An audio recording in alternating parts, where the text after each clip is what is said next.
Hello dear students, welcome back to organise knowledge channel. और आज की जो वीडियो है उसमें डिस्कस करेंगे worksheet number 74 for class 9th। विषय सामाजिक विज्ञान है और ये वर्कशीट आपके लिए 27 जनवरी 2022 के लिए शेड्यूल की गई है। आज की जो वर्कशीट है स्टूडेंट्स, उसमें हम चैप्टर 4 चुनावी राजनीति को कंटिन्यू करते हुए आगे पढ़ेंगे। वर्कशीट शुरू करने से पहले प्लीज़ चैनल को सब्सक्राइब कर दीजिए, बेल आइकन को प्रेस कर लो ताकि आपको आने वाली वीडियोस की नोटिफिकेशन वो समय से मिल जाए। देखिए क्या दिया गया है आज की वर्कशीट में। हमारी चुनाव प्रणाली क्या है।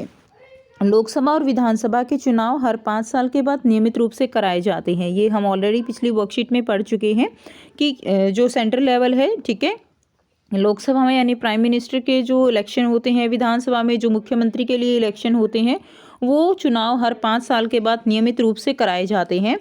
5 साल बाद सभी निर्वाचित प्रतिनिधियों का कार्यकाल समाप्त हो जाता है।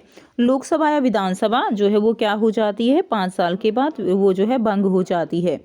उसके बाद हम बात करेंगे आम चुनाव। आम चुनाव यानी सभी चुनाव क्षेत्रों में एक ही दिन में या एक छोटे अंतराल में अलग अलग दिन जो है वो चुनाव होते हैं, उनको हम आम चुनाव कहते हैं। यानी अगर एक राज्य में चुनाव हो रहे हैं तो जो इलेक्शन कमीशन डेट देता है उसके अनुसार ही पूरे राज्य में या पूरे देश में अलग अलग चरणों में जो है चुनाव कराए जाते हैं, उसको हम आम चुनाव कहते हैं, यानी सब एक ही साथ होते हैं। उसके बाद आता है उपचुनाव क्या होते हैं। अब कुछ सिचुएशन ऐसी हो जाती है कि किसी सीट पे जो कोई व्यक्ति है, उस सदस्य है, उसकी मृत्यु हो जाती है या वहाँ से कोई इस्तीफा दे देता है तो वो सीट खाली हो जाती है, ठीक है, और उसी के कारण किसी एक क्षेत्र में चुनाव जो है वो आयोजित किया जाता है। ऐसे जो चुनाव होते हैं उनको हम बाय इलेक्शन या जो है क्या कहा जाता है, उपचुनाव कहा जाता है। अब बात करते हैं निर्वाचन क्षेत्र की। तो हमारे देश में क्षेत्र विशेष प्रतिनिधित्व आधारित प्रणाली जो है वो अपनाई जाती है, ठीक है। चुनाव के उद्देश्य से देश को क्या होता है, विभिन्न क्षेत्रों में बांटा गया है। तो देश को चुनाव के हिसाब से ही अलग अलग वार्डों में बांट दिया जाता है, अलग अलग क्षेत्रों में बांट दिया जाता है और इन क्षेत्रों को निर्वाचन क्षेत्र कहा जाता है। किसी क्षेत्र में रहने वाले मतदाता एक प्रतिनिधि का चुनाव करते हैं, यानी जो क्षेत्र बांटा जाता है उसके अनुसार वहां से एक प्रतिनिधि का चुनाव होता है। तो अलग अलग जो है लोकसभा में ज़्यादा एरिया कवर किया जाता है लोकसभा के इलेक्शन के लिए, और विधानसभा के इलेक्शन के लिए जो है उसी क्षेत्र का कम एरिया जो है वो लिया जाता है। जैसे अगर हम बात करें तो दिल्ली की बात करें तो दिल्ली में जैसे पूरी दिल्ली में जो लोकसभा के लिए सीटें हैं वो केवल 10 हैं, ठीक है। जबकि जो अगर हम मुख्यमंत्री के यानी विधानसभा के इलेक्शन की बात करें तो वो जो है ज़्यादा हैं। तो लोकतांत्रिक चुनाव की ये एक विशेषता यह है कि हर वोट का समान मूल्य होता है, ठीक है। तो ये हम पहले भी पढ़ चुके हैं कि हर वोट का समान मूल्य ये लोकतांत्रिक की एक सबसे बड़ी विशेषता है कि बिना किसी भेदभाव के आधार पर हर व्यक्ति को समान वोट देने का अधिकार है, चाहे वो कितना ही अमीर है, चाहे वो कितना ही गरीब है। यही कारण है कि हमारे संविधान में यह व्यवस्था है कि प्रत्येक निर्वाचन क्षेत्र में मतदाताओं की संख्या लगभग कैसी रहती है, लगभग एक समान होती है। लोकसभा चुनाव के लिए देश को जो है 543 निर्वाचन क्षेत्रों में बांटा गया है और प्रत्येक निर्वाचन क्षेत्र से चुने गए प्रतिनिधि को संसद सदस्य या सांसद कहा जाता है। यानी संसद के जो सदस्य होते हैं उनको सांसद कहा जाता है। और विधानसभा चुनाव के लिए प्रत्येक राज्य को उसकी विधानसभा की सीटों के हिसाब से बांटा गया है, ठीक है। तो जितनी भी विधानसभा की सीटें होती हैं, हर एक राज्य की अलग अलग सीटें जो हैं विधानसभा की होती हैं, वो क्षेत्र के ऊपर डिपेंड करता है। जैसे यूपी है, यूपी बड़ा एरिया है, बड़ा क्षेत्र है, तो वहाँ पर विधानसभा की जो सीटें हैं वो ज़्यादा संख्या में हैं। जबकि हम दिल्ली की बात करें, हरियाणा की बात करें, पंजाब की बात करें तो इनका एरिया जो है वो कम है, उसके अनुसार यहाँ पर विधानसभा क्षेत्र की जो सीटें होती हैं वो कम होती हैं, ठीक है। उसके बाद देखो, इन सीटों से निर्वाचित प्रतिनिधि को क्या कहा जाता है, इन सीटों से निर्वाचित प्रतिनिधि को विधायक कहा जाता है। प्रत्येक संसदीय निर्वाचन क्षेत्र के भीतर विधानसभा के कई निर्वाचन क्षेत्र आते हैं। पंचायत और नगरपालिका चुनाव के लिए, अब देखिए अगर हम बात करें पंचायत और नगरपालिका यानी अब और लो लेवल की बात करें, देखो सबसे ऊपर तो था लोकसभा, ठीक है, उसके बाद आता है, ये तो हो गया पूरे केंद्र लेवल पर, सेंट्रल लेवल पर।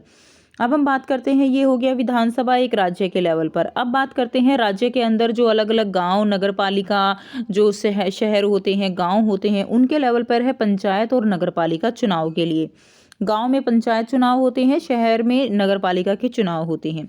प्रत्येक पंचायत को जो है कई वार्डों में बांटा जाता है। तो देखिए जैसे आप जहाँ पर रह रही हो, ठीक है, जैसे नरेला के अलग वार्ड हैं, जैसे पंजाबी बाग के अलग वार्ड हैं, तो ऐसे ही अलग अलग वार्ड में जो है वो बांट दिया जाता है। ठीक है, अब जैसे हम लो लेवल पे बात कर रहे हैं, बिल्कुल ग्राउंड लेवल पे, तो यानी बात ये है कि चाहे लेवल कोई भी हो, उसी के अनुसार जनसंख्या के आधार पर ही ऐसे वार्डों में बांट दिया जाता है। कोशिश की जाती है कि लगभग जो है सारे जगह बराबर रहें, जो निर्वाचन क्षेत्रों की तरह हैं। प्रत्येक वार्ड से पंचायत या नगर पालिका के लिए क्या होता है, एक एक सदस्य का चुनाव होता है। कई बार इन निर्वाचन क्षेत्रों को सीट कहा जाता है। क्या कहा जाता है बच्चों? सीट कहा जाता है, क्योंकि हर क्षेत्र संसद या विधानसभा की एक सीट का प्रतिनिधित्व करता है। तो आपने भी नॉर्मली इलेक्शन में सुना होगा कि किस क्षेत्र से किसको जो है सीट मिल रही है, तो उसी के अनुसार जो है ये किया जाता है। ठीक है, तो उसको हम क्या कहते हैं? उसको हम सीट कहते हैं। अब बात करते हैं आरक्षित निर्वाचन क्षेत्र की। तो आरक्षित निर्वाचन क्षेत्र का जो है मतलब हम समझेंगे, कुछ कमज़ोर वर्ग लोकसभा और राज्य विधानसभाओं में नहीं पहुंच पाते हैं। तो कमज़ोर वर्ग जो है यानी कुछ ऐसी जातियां हैं जहां पर जो सीटें हैं वो आरक्षित की गई हैं। ठीक है, तो जो कमज़ोर वर्ग हैं वो राज्यसभा या लोकसभा इनमें जो है नहीं पहुंच पाते, तो उसके लिए आरक्षित जो है किया जाता है, आरक्षण किया जाता है। उनके पास दूसरों के खिलाफ चुनाव लड़ने और जीतने के लिए आवश्यक संसाधन, शिक्षा और संपर्क नहीं हो सकते हैं। जो प्रभावशाली और साधन संपन्न है वे उन्हें चुनाव जीतने से रोक भी सकते हैं। यदि ऐसा होता है तो हमारी संसद और विधानसभाओं में हमारी जनसंख्या के एक बड़े वर्ग की आवाज़ नहीं पहुंच पाएगी। ठीक है, इससे हमारा लोकतंत्र क्या हो जाएगा? कमज़ोर हो जाएगा। इसलिए कुछ निर्वाचन क्षेत्र उन लोगों के लिए आरक्षित हैं जो अनुसूचित जाति और जनजाति से संबंधित है। तो कुछ क्षेत्र में जो है सीटें वो आरक्षित कर दी जाती हैं कि वहाँ पर उसी जाति या जनजाति का व्यक्ति जो है उसी को सीट दी जाएगी। वर्तमान में लोकसभा में 84 सीटें अनुसूचित जातियों के लिए और 47 अनुसूचित जो है जातियों के जनजातियों के लिए, ठीक है, जो है आरक्षित हैं। यह संख्या कुल आबादी में उनकी हिस्सेदारी के अनुपात में है। कई राज्यों में ग्रामीण और शहरी स्थानीय निकायों में सीटें अन्य पिछड़ा वर्गों के लिए भी जो है क्या है, आरक्षित हैं। तो अलग अलग अगर हम बात करें बिल्कुल शहरी इलाकों की, गाँव की, तो वहाँ पर जो पिछड़ा वर्ग है उसके अनुसार सीटें आरक्षित की गई हैं। इसी तरह ग्रामीण और शहरी स्थानीय निकायों में 1/3 सीटें महिला उम्मीदवारों के लिए आरक्षित की गई हैं। तो ध्यान देने की बात है, ग्रामीण और शहरी जो स्थानीय निकाय हैं उनमें केवल सीटें जो है महिलाओं के लिए क्या है, आरक्षित की गई हैं। अब देखिए, अब आपको यहाँ पे आसान से बच्चों 4 जो है प्रश्न दिए गए हैं। बहुत आसान प्रश्न है जिनके आंसर हम करेंगे। प्रश्न 1 है, आम चुनाव और उपचुनाव में क्या अंतर है? तो देखिए, आम चुनाव क्या होते हैं? सभी चुनाव क्षेत्रों में एक ही दिन या एक छोटे अंतराल में अलग अलग दिन चुनाव होते हैं, तो उसको क्या कहा जाता है? आम चुनाव। बात करें उपचुनाव की, तो जब किसी सदस्य की मृत्यु या इस्तीफे के कारण सिर्फ एक क्षेत्र के लिए चुनाव आयोजित किया जाता है। ठीक है, तो वो क्या कहलाता है? वो उपचुनाव कहलाता है।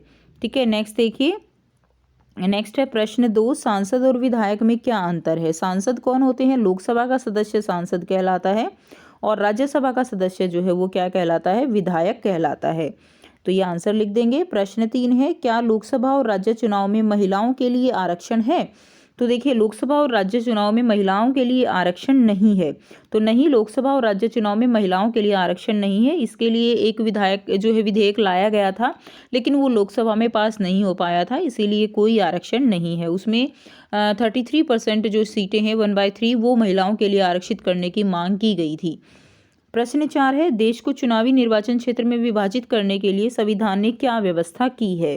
तो हमारे संविधान में यह व्यवस्था है कि प्रत्येक निर्वाचन क्षेत्र में मतदाताओं की संख्या जो है वो लगभग क्या हो, लगभग एक समान होती है। ठीक है, तो ये कोशिश की जाती है जनसंख्या के आधार पर जो चुनावी निर्वाचन क्षेत्र है उसको जो है विभाजित करने के लिए संविधान ने प्रावधान किया है। तो ये थी स्टूडेंट्स आपकी बच्चों आज की एसएसटी की वर्कशीट। आई होप सभी बच्चों को ये क्लियर है। अगर वीडियो अच्छी लगी तो वीडियो को ज़रूर से लाइक करना, शेयर करना और चैनल को सब्सक्राइब करना। So thanks for watching, have a nice day.